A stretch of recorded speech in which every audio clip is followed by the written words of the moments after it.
Kalau kita naik sepeda, tempat wisatanya itu sepanjang jalan. Halo, ketemu lagi dengan saya, Gani Deo. Hari ini saya bersama istri tercinta, namanya Dwi Rasliana. Panggilannya Nana, saya panggilnya Mami. Oke, kami baru pulang dari Jeju.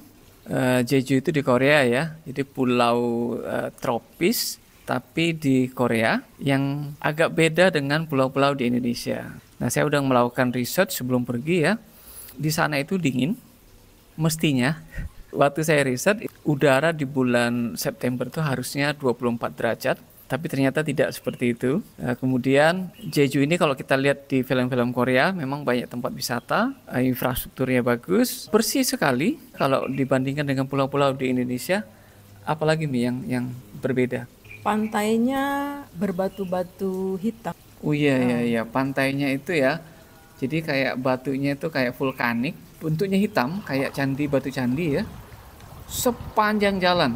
Jadi rumah-rumah mereka itu pagarnya itu dari batu-batu itu. Jadi seperti barang gratis gitu.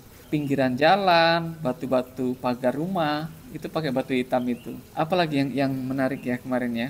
Kalau yang sering nonton drama Korea, pernah ada adegan yang Ajuma-ajuma itu bantuin anak-anak sekolah nyebrang. Itu memang kenyataannya seperti itu. Karena kita suka nonton drakor ya, drama Korea, kita juga sering lihat yang nyari kerang itu. Nyari Henyo, mereka Henyo. sebutnya henyo. Nah itu ada memang seperti itu. Memang seperti itu. Dan mereka sudah tua, biasanya orang-orang tua 60 tahun, 65 tahun, itu masih nyelam, nggak pakai alat. Kenapa Jeju? Karena kita pengen lihat bedanya.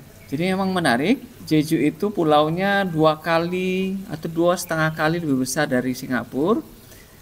Tapi penduduknya 1/10 Singapura, hanya 500.000. Bayangkan, pulaunya 2,5 kali Singapura, tapi penduduknya 500.000 atau 1/10 dari Singapura. Jadi kalau Singapura itu padat sekali, di mana-mana ketemu orang.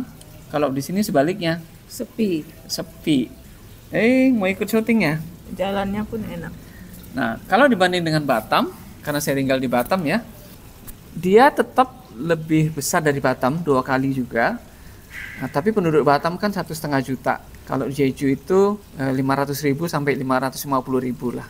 Dengan infrastruktur yang luar biasa. Infrastruktur sepedanya juga luar biasa. Sepanjang jalan kami keliling satu pulau itu 243 km selama 4 hari. Jadi 50 kilo, 60 kilo berhenti, kemudian kita nginep. Dan kita juga bawa tenda, tapi akhirnya tenda nggak bisa dipakai karena malamnya juga panas. Kami nggak bisa tidur di kondisi yang sangat panas. Kita mau bahas beberapa item ya, beberapa topik. Tadi tentang Jeju sudah, dan yang kedua ini mungkin tentang pesawat, transportasi. Kalau teman-teman ada yang mau berangkat juga ya. Berangkat bersepeda maksudnya. Ya, berangkat bersepeda ya, karena kami bawa sepeda. Ini adalah pengalaman pertama kami bawa sepeda ke luar negeri. Padahal di sana ada tempat sewa sepeda juga, tapi mahal. Kami coba bawa sepeda sendiri, ternyata juga tidak murah, tapi masih lumayan. Dan lagi, kalau pakai sepeda yang bukan kita pakai, itu juga kan nggak nyaman ya. Sepedanya kita pakein boxnya itu cukup besar. Karena kami berangkat dari Batam, kami naikkan ke ferry. Nah, kalau naik ke ferry itu kita bayar 30.000. Kemudian dari ferry terminal yang di Singapura, kami berhenti di Tanah Merah. Kami sewa jemputan ya, kayak mobil biasa, milik pribadi, itu 50 Sing dollar untuk ke Changi Airport. Sebenarnya di sana ada juga namanya Maxi Cab kalau nggak salah. Itu sekitar 70 sampai 80 dolar. Kemudian barulah kita masukkan ke check-in FlyScoot. Nah, di check-in FlyScoot ini kita bisa online ataupun lewat kios ya. Kita sampai sana kemudian kita isi seperti di Soekarno-Hatta. Nah, karena barangnya besar, kita hanya timbang saja di dekat check-in itu. Kemudian nanti barangnya ditaruh di sampingnya. Nanti ada yang official ngambil, karena itu barangnya besar, nggak mungkin dimasukin ke dalam check-in itu nggak muat ya. Pengalaman kami di perjalanan itu, kalau barang besar biasanya belakangan keluar bagasinya. Di kapal feri juga begitu, waktu sampai ke Singapura, kemudian dari Singapura sampai di Jeju Juga begitu. juga begitu. Barangnya terakhir, karena barangnya besar, dia nanti akan bawakan khusus. Nah, itu mengenai transportasinya. Kemudian, nah ini berkaitan dengan box tadi. Box kan kita bongkar ya. Ini mau diapain boxnya nih? Nah, kami bongkar di samping bandara ya. Artinya kita keluar dulu. Kalau di Jeju itu di gate 1. Nah, kita bongkar, kita pasang. Kemudian boxnya kita tinggalkan di sana.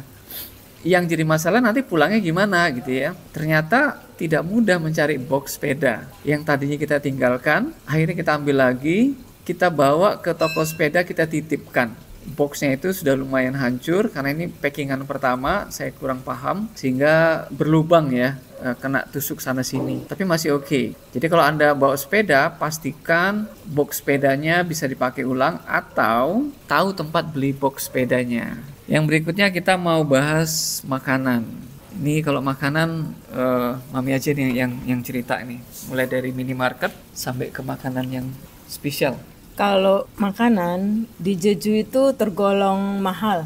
Jadi kami lebih banyak makan di minimarket itu, di sana itu yang banyak itu CU, tulisannya CU. Ada juga yang lain seperti GS dan 7-Eleven, tapi kalau 7-Eleven itu lebih mahal lagi harganya. Dan kalau GS itu jarang ada. Yang paling banyak itu CU.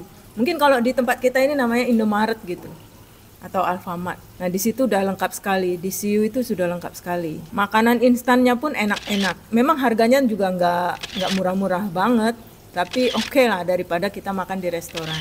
Mulai dari makan pagi, sarapan, Nah, makan siang, dan makan malam. CU. Kita ambil di CU. Kadang-kadang ke restoran juga. tapi Ada yang murah. sesekali ke restoran. Ya. Di hotel pertama itu malamnya kami mencoba makan di restoran karena mungkin ini terpengaruh drama Korea juga ya, karena di Jeju itu yang terkenal tuh ikan layur. Jadi saya benar-benar mau coba ikan layurnya dimasak seperti apa dan rasanya benar-benar enak apa enggak gitu. Dan ternyata enak ikan layur dimasak ala mereka, karena setahu saya di sini ikan layur itu cuma digoreng atau digoreng habis itu disambal gitu. Nah, di sana itu enggak, dimasak berkuah merah. Berapa harganya kemarin berdua? Kita berdua beli paket berdua itu ada ikan layur, ada daging, entah dimakan apa, sama side dish-nya itu total 31.000 won. Kira-kira 300 ribuan lah, 325 ribu. 370.000 Oh, oke. kali 12. Kali 12 ya, 1 won itu 12 rupiah. Kemudian ada makan apa lagi ya yang menarik ya? Oh, kita makan jajangmyeon. Ya. Ini juga korban drama Korea. Jajangmyeon sama tteokbokki. Waktu itu kita sudah di Jeju-si. Ya, Jeju-si itu, si itu artinya kota ya, kota Jeju. Jadi kita naik sepeda, udah sampai tuh di hotel. Kita naik sepeda nyari seputaran di hotel. Lumayan, akhirnya kita tahu tempat-tempat yang khusus, tempat-tempat yang rame, ya pasar gitu ya. Pasar tradisional, terus komplek modern pertokoan gitu ya, barang-barang branded yang dijual, lalu restoran-restoran yang desainnya cantik-cantik, kafe gitu, kita temuin semua sih. Jadi kalau soal makan, mestinya oke. Walaupun di CU, di minimarket, itu makanannya enak.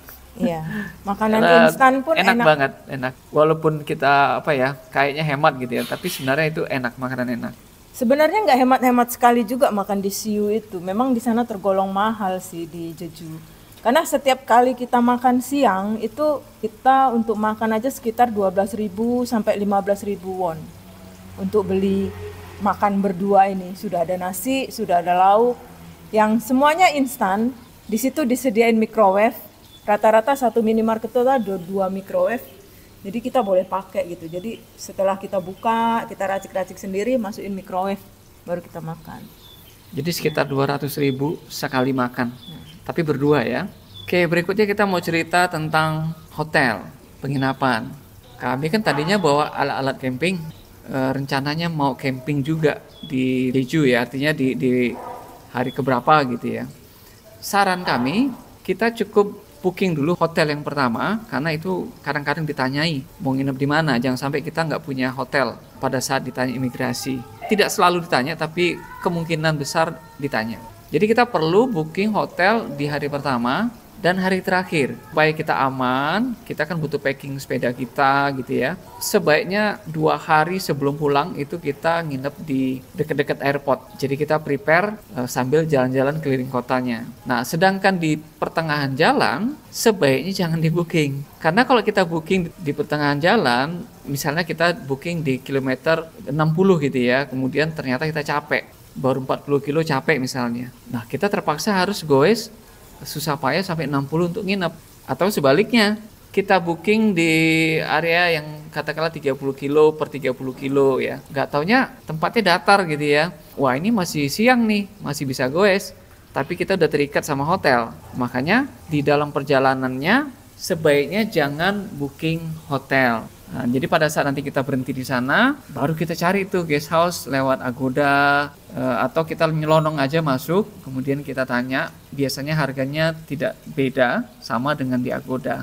Nah, itu tips penting supaya kita tidak terikat. Nah, kita udah jalan-jalan, kita kan mau merdeka ya, berhenti di mana suka, kemudian nginap di mana kita capek gitu ya. Jadi hotelnya juga oke ya. Hotelnya oke. Berapa harganya kemarin rata-rata? Rata-rata 50.000 won. 50.000 won itu berarti 600 ribuan. Bersihannya oke ya. Sebenarnya nggak perlu takut juga sih, karena sepanjang jalan itu walaupun tempatnya itu sepi, itu ada guest house, ada hotel gitu. Dan standarnya bagus, mereka cukup bersih, tidak sediakan makan, nggak masalah, karena tadi kita makannya di CU ya, di minimarket. Nah, alasan kami nggak tenda tadi di luar prediksi kita. Ternyata tahun ini di Jeju itu 4-5 derajat lebih panas dari biasanya. Kalau dia di 24 siang hari ya, berarti kan malam bisa lebih rendah lagi, dan itu enak untuk berkemah. Sepanjang 5-6 hari kemarin kami nginep di hotel. Kalau kita nge-review guest house, tipe guest house di sana di Jeju dengan sama-sama guest house di Indonesia maupun di Vietnam ya mungkin ya, itu nggak sama karena standar kebersihan mereka itu beda. Mereka itu bersih banget. Jadi walaupun guest house itu bersih banget, dari kamar mandi, bahkan dapur pun ada, dan mereka bersih sekali. Bahkan waktu kita masuk itu salah satu guest house ya, dia kasih kita sendal untuk di dalam, itu dia suruh kita cuci kaki dulu. Bersih-bersih, baru boleh pakai sendal yang untuk di dalam. Ya kita ikutin sekali aja. Nah, bagaimana kondisi di jalan? Kondisi di jalan sebenarnya mirip-mirip di Batam, panasnya ya cuacanya. Tapi karena dia sepi, sepanjang jalan keliling pulau itu 99% ada jalur sepedanya. Jadi kita nggak was-was, kita tidak takut juga diserempet motor atau mobil gitu ya. Walaupun nanti ada jalur kotanya, tetap ada jalur sepedanya. Kita diajak ke pantai, ya nanti bosan di pantai, jalurnya itu tengah lagi. Nah, jalur biru. Jadi dari awal kita cop ya, kalau kita mau cop di setiap perhentian. Jadi sebenarnya ada sertifikat, tapi kami nggak ambil sertifikat, kami ambil kertas brosur biasa, ada tempat copnya juga, jadi kami cop gitu ya, udah sampai sini cop gitu ya. Nah, sertifikat ini bisa ditukar kalau lengkap, jadi kalau nggak salah bayar gitu ya, dan kami nggak mementingkan itu, ya kami sekedar ikuti saja dan cop. Jaraknya itu antara satu cop ke cop yang lain, jadi kayak kayak telepon umum ya. Itu kayak shelter gitu bentuknya. Shelter. 10 tempat. Dan di sepanjang jalan itu kita menggoesnya hampir rata, kecuali di Sogipo. Di Sogipo ini agak banyak naik turun, tapi masih oke. Kalau capek ya didorong aja, nggak ada masalah. Kalau udah capek tidurnya nyenyak banget. Nah, yang terakhir ini adalah tentang internet. Internet kami beli 2 paket. Yang pertama paket di Singapura 1 hari ya. Saya beli melalui Clock. Nah, ini cuma Rp11.000 dan Rp11.000 itu untuk 7 hari. dikasih 1 giga. Operatornya Singapore Telkom, jadi nggak ada masalah dan itu bagus. Nah, pada saat di Korea, di Jeju, kami juga beli di Clock. Jadi sebelum berangkat kita beli dulu ya. Itu per harinya 500 mega, setengah gig, selama 5 hari hanya Rp42.000. Murah sekali. Kalau kita pakai operator lokal kita beli ya, itu paling tidak 300.000 untuk internetnya. Nah, kita bisa berhemat di internet dan itu juga Korean Telkom. Jadi nggak ada masalah, nggak ada isu dengan kecepatan. Toh kita cuma buat browsing, lihat peta, bukan ngerjain hal-hal yang berat, tidak ada upload, sehingga 500 MB per hari itu oke, nggak ada masalah. Oh iya, tempat wisata.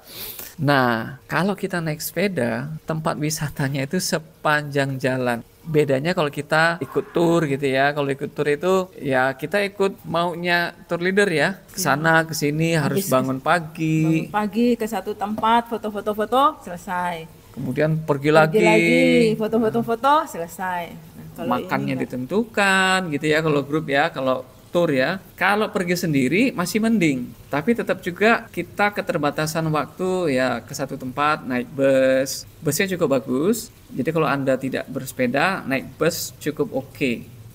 Nah, kalau bersepeda, maka dari hari pertama kita tuh kan mengelilingi pulau, melewati banyak tempat, berhenti di mana suka, makan di mana aja.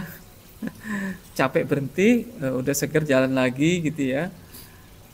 Jadi kita bebas, kita betul-betul liburan dan kita yang menentukan mau kemana dan mau ngapain. Mau males-malesan pun boleh. Terus total biaya, berapa nih total biaya kita berdua kemarin? Kira-kira aja. mungkin 15 kali ya, ada.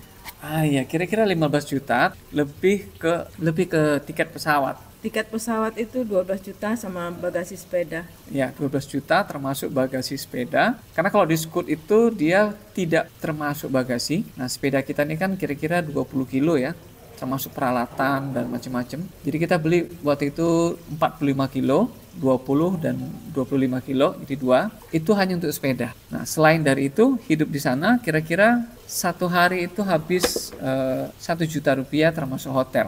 Hotelnya yang kelasnya 450 sampai 500. Kira-kira yang seperti itu ya. Kalau kita mau jalan-jalan yang berhemat, bersepeda adalah salah satu caranya. Oke, begitu aja dari kami sharingnya. Ini adalah jalan-jalan ala slow living. Ya, karena ada slow living, jalan-jalannya harus yang pintar, yang hemat, yang puas, dan kalau bisa yang murah. Terima kasih. Bye.